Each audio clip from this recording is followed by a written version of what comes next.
শান্তনু ঠাকুর তিনি এই মুহূর্তে সাংবাদিকদের মুখোমুখি হয়েছেন, নজর রাখবো। সম্পূর্ণটাই ডিপেন্ড করে মাননীয় প্রধানমন্ত্রীজি এবং ভারতীয় জনতা পার্টির আমাদের বরিষ্ঠ লিডারদের উপরে। আমি মন্ত্রিত্ব পাবার এক্সপেকটেশনে আমি রাজনীতি করতে আসিনি, আমি কাজ করতে এসেছি। গত তিন বছরে বাংলায় আমাদের আইডব্লিউআই এবং পোর্ট শিপিং ওয়াটারওয়েজ থেকে যে কাজ হয়েছে সেটা আমি মনে করি এর আগে বাংলায় এভাবে কেউ ইনিশিয়েটিভ নিয়ে কাজ করেনি, যেটা কিনা গত এই যে দ্বিতীয়বার যে মিনিস্ট্রি প্রক্রিয়া যে নির্বাচন হলো তারপর থেকে। আপনার মন্ত্রী হওয়া আপনার এলাকার মতুয়াদের কাছে কার্যত স্বপ্নপূরণ হয়েছে, সিএএ হয়েছে। এবার আপনার দ্বিতীয় দফার মন্ত্রিসভায় লক্ষ্য কি থাকবে আপনার এলাকায়?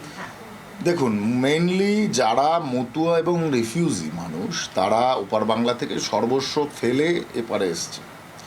আমি মনে করি যে বিপিএল যে তালিকা তার থেকেও আরও বেশি ন্যারো সিচুয়েশান এদের, কারণ এদের সম্পত্তি ফেলে এরা চলে এসছে। তো অবভিয়াসলি স্টেট গভর্নমেন্ট সেন্ট্রাল গভর্নমেন্টকে এদেরকে লুক আফটারিং করতে হবে, কারণ বিলো ক্যাটাগরি লেভেল একটা তার একটা মার্জিন বা রেখা আছে, তার থেকেও এদের খারাপ অবস্থা। অবভিয়াসলি এদের সব গভর্নমেন্টের হেল্প করা উচিত। তো সেই প্রক্রিয়ার জন্য আমি অবশ্যই সকলকে আমি এই বিষয় নিয়ে আলোচনা করব সকলের সঙ্গে, যাতে তাদের একটু আপলিফমেন্ট করা যায়, তাদের প্রতি একটু চিন্তাভাবনা করা যায়। এটা আমাদের আমার কোনো কিছুই পছন্দের না, যে দায়িত্ব পাবো সেই দায়িত্বই সামলাবো। শান্তনুবাবু, 2024-এর লড়াইটা আপনারা লড়লেন, একটা ফলাফল হলো। 2026-এর লড়াই সামনে। তৃণমূল কংগ্রেস ইতিমধ্যেই তারা কর্মসূচি ঘোষণা করে লড়াই শুরু করে দিয়েছে, নির্বাচনী প্রস্তুতি। আপনারা মন্ত্রী হচ্ছেন আবারও দুজন রাজ্য থেকে, কীভাবে লড়বেন আপনাদের পরিকল্পনা? দেখুন, কোনো কিছু আগে থেকে বলা প্রেডিক্ট করা সম্ভব নয়।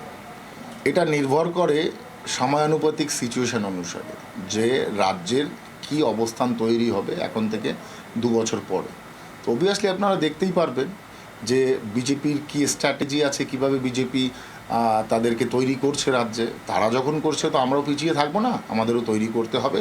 সেটা অবশ্যই দল ডিসাইড করবে, দল ডিসিশন নেবে কিভাবে করতে হবে। এই মুহূর্তে বলা তো সম্ভব না। প্রধানমন্ত্রীর সঙ্গে বৈঠক করলেন, জেপি নাড্ডার সঙ্গে দেখা হয়েছে, কি বললেন আপনাদের? হ্যাঁ, প্রধানমন্ত্রীর সঙ্গে আপনারা বৈঠক করে এলেন, জেপি নাড্ডার সঙ্গে দেখা হয়েছে, কি বললেন আপনাদের? আমাদের রেসপন্সিবিলিটি বেড়ে গেল এবং আরও বেশি নিজের রেসপন্সিবিলিটি নিয়ে কাজ করতে হবে, এরকম টাইপেরই কথা। আজকে সিএএ যখন হয়েছিল এনআরসি প্রসঙ্গ উঠেছিল, আপনি এখন মন্ত্রী হচ্ছেন, এনআরসি কি হবে বা সেই নিয়ে কি কোনো কথা আপনারা? আমাদের এনআরসির কোনো ম্যাটার নয়, এনআরসি কোনো ফ্যাক্টই নয়। আমাদের সিএটা সবচেয়ে বড় ফ্যাক্টর, কারণ আমরা যারা নিপীড়িত মানুষ, প্রতারিত মানুষ, তাদেরকে ভারতবর্ষে নাগরিকত্ব দেওয়ার কথা আমরা প্রতিশ্রুতি দিয়েছিলাম এবং সেন্ট্রাল গভর্নমেন্ট বিজেপি সেটা পালন করেছে।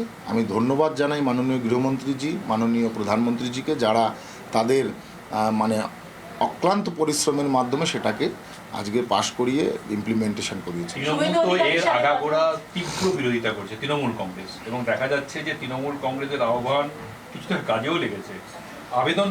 আবেদনকারীর সংখ্যা খুবই কম যারা নিলেন সিএতে সিটিজেনশিপ। আগামী দিনে এই যে তৃণমূলের প্রচার, এটাকে কমব্যাট করা, কি ধরনের রণকৌশল হবে আপনার, যাতে বঞ্চিত মানুষ নাগরিকত্ব পায়? প্রথম কথা এটা বলবো, রাজ্যের মুখ্যমন্ত্রী মমতা বন্দ্যোপাধ্যায় তার দ্বিচারিতা আমরা দেখতে পেরেছি। সে মতুয়া মানে অধ্যুষিত এলাকায় গিয়ে বলছে নিঃশর্ত নাগরিকত্ব হলে আমরা সমর্থন করব। আবার যেটা মতুয়া অধ্যুষিত এলাকা নয় সেখানে বলছে সিএ মানি না। তো আমরা দ্বিচারিতা দেখেছি। দেখুন, একটা কথা পরিষ্কার, 70 বছরে যেটা সমাধান হয়নি সেটা গত 5 বছরের সেন্ট্রালের বিজেপির গভর্নমেন্ট সেটাকে সমাধান করে দিয়েছে। আমি মনে করি এটা একটা গ্রেট ইনিশিয়েটিভ এবং ঐতিহাসিক একটা পদক্ষেপ। তো এটা করতে হলে অবশ্যই এনভায়রনমেন্টাল এবং পলিটিক্যাল এবং ধর্মীয় সমস্ত কিছুকে চিন্তা ভাবনা করে এটাকে ইমপ্লিমেন্ট করা দরকার ধীরে ধীরে। এটা তো এই নয় যে তালি দিলাম আর তাস খেলার মতো জাদু হয়ে গেল, এটার জন্য সময় লাগবে, অবশ্যই হবে। এমন একটা সময় আপনারা মন্ত্রী হচ্ছেন, যখন আপনাদেরই দলের অনেক সিনিয়র লিডার তারা প্রকাশ্যে কথা বলছেন রাজ্যের যে সংগঠন সেটার সম্পর্কে, এবং যা পরিস্থিতি দেখা যাচ্ছে তাতে হয়তো সুকান্ত মজুমদার রাজ্য সভাপতি থাকছেন না, কারণ তিনি মন্ত্রী হতে চলেছেন। সেই জায়গায় দাঁড়িয়ে দলের এই ফাটল বোঝানোর জন্য আপনার পছন্দ কে রাজ্য সভাপতি? আমি ব্যক্তিগত কারুর মন্তব্যে কোনো বক্তব্য দেব না, আমার কোনো পছন্দ নেই। দল যাকে পছন্দ করবে তাকেই মেনে নেব। রাজ্য সভাপতির পরিবর্তনটা কিভাবে দেখছেন? রাজ্য সভাপতি পরিবর্তন করবে, যদি পরিবর্তন দল ভাবে তাহলে পরিবর্তন হবে, এটা তো আমার কোনো নিজের বক্তব্য হতেই পারে না। আমি কে? আপনারা আজকে মন্ত্রী হিসেবে শপথ নেবেন, দেশের একমাত্র রাজনৈতিক দল তৃণমূল কংগ্রেস এই শপথ গ্রহণ অনুষ্ঠানকে বয়কট করছে। তো আপনারা বাংলা থেকে শপথ নিচ্ছেন আর বাংলার একটা রাজনৈতিক দল এটা বয়কট করছেন, মানুষের ভোটে জিতে এই সরকার তৈরি হচ্ছে, কিভাবে দেখছেন? এটা ওদের অধ্যত্ত। ওদের মুখ্যমন্ত্রী থেকে শুরু করে একদম বুথ স্তরের নেতা, তাদের শরীরে যে এক্সট্রা যে মেদ জমেছে সেটার পরিণতি এবং সেটার এক্সপ্রেশন। না, আমার একটা প্রশ্ন ছিল, এক মিনিট, আমার একটা প্রশ্ন ছিল এই কারণে, সুকান্ত মজুমদার যখন প্রেসিডেন্ট হিসেবে দায়িত্ব নিলেন তখন দেখা গেল একটা বিক্ষোভ তৈরি হলো তার বিরুদ্ধে দলীয় নেতৃত্বের একাংশের মধ্যে। সেই সময় দেখা গিয়েছিল আপনাকে সামনে রেখে তারা একত্রিত হচ্ছে, তারপরে আপনি সরে গেলেন পিকচার থেকে। আপনি কি এখনো ওই ধারণা পোষণ করেন যে প্রেসিডেন্ট পদে ছিলেন তিনি? আমি কখনোই কাউকে নিয়ে বিরোধিতায় যাইনি দলের। আমার লোকসভাতে সমস্যা ছিল, সেটাই আমার মেন সমস্যা ছিল। আমার রাজ্য নিয়ে কোনো বক্তব্যই নেই।